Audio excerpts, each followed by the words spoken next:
Good day, ladies and gentlemen, and welcome to another exciting moment with the Political Outsider.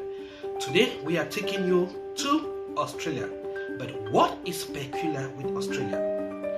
Thousands have taken to the streets in what is being called a March for Australia, an anti-immigration protest that have resulted in a lot of debate and a counter-demonstration nationwide. Violence erupts in the centre of Melbourne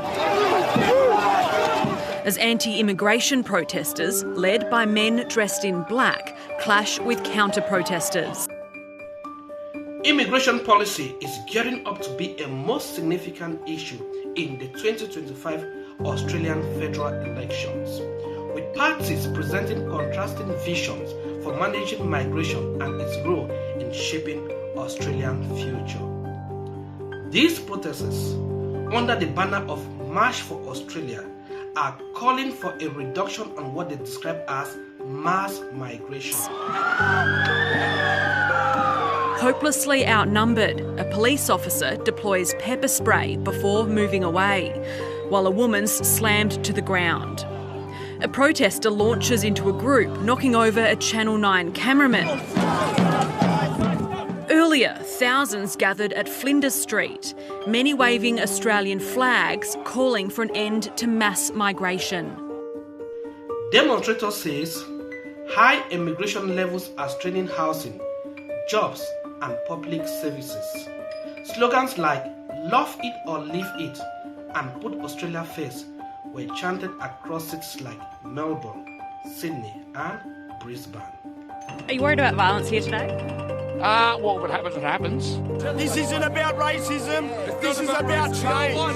I'm here to have a serious discussion with the Albanese government about mass immigration.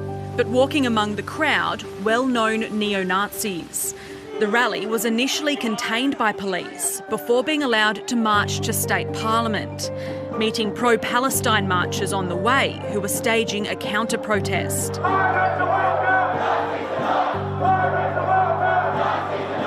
Police trying to quell the violence as the groups splintered across the city. Spontaneous skirmishes are popping up all through the city today. Every time the protest group and the counter-protesters meet, police are having to run between these groups to try to maintain the peace.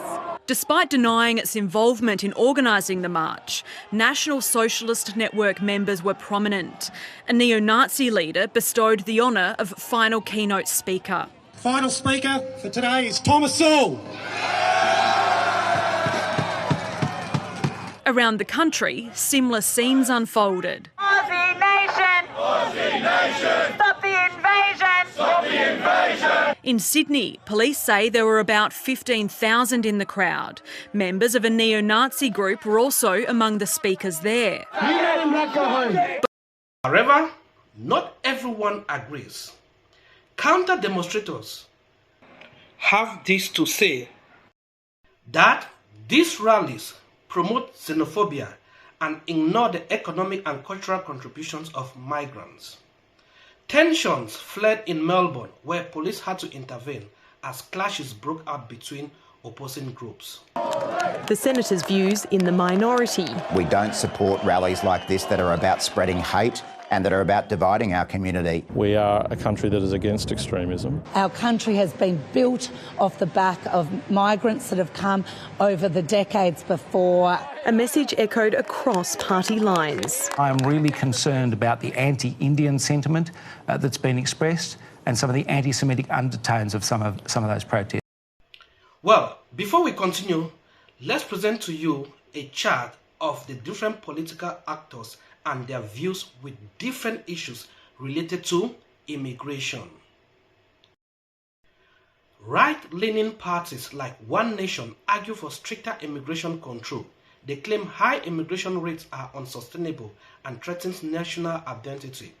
Pauline Howson, a vocal figure at the rallies, said, "If you don't love it, I'll be the first to take you to the airport." Left-leaning parties like Labour take a different stance. They see immigration as a tool to address labour shortages, boost economic growth and enrich Australia's multicultural identity.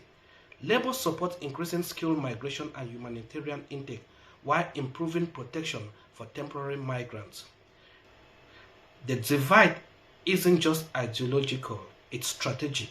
With the 2025 federal election approaching, immigration is becoming a key battleground issue, shaping party platforms and voters' sentiment. While the major political parties are both condemning today's rally and calling for calm to ensure social cohesion, some within the opposition are ramping up their criticisms around the government's response to the Israel-Gaza war, with the coalition's most senior Jewish MP insisting the government bears some responsibility for the 2 arson attacks that occurred here in Australia and were orchestrated by Iran. The Albanese government wears blame for not having acted quickly enough in relation to the listing of the IRGC and in doing everything it can to protect Jewish Australians. I think what the Australian government has been very clear about is the need to maintain social cohesion here in Australia, and that we continue in our support of a 2-state solution in the Middle East. A call for calm at home and abroad.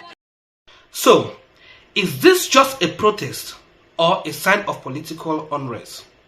Immigration issue will continue to remain a very significant topic in the life of Australia, even after the election. So what's your view?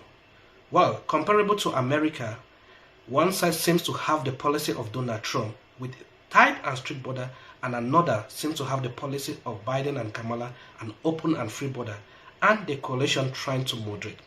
What do you think? Should Australia carry on a tight and strict policy on immigration, or they should allow the border loose for everyone to acquire residency, permanent residency? Drop your comments, like and subscribe, and do not forget to give us your suggestion. Please hit the notification bell. This will help us to present to you more interesting stories. Help us grow as we help you to be informed. I am your host, Daddy Amy, for The Political Outsider.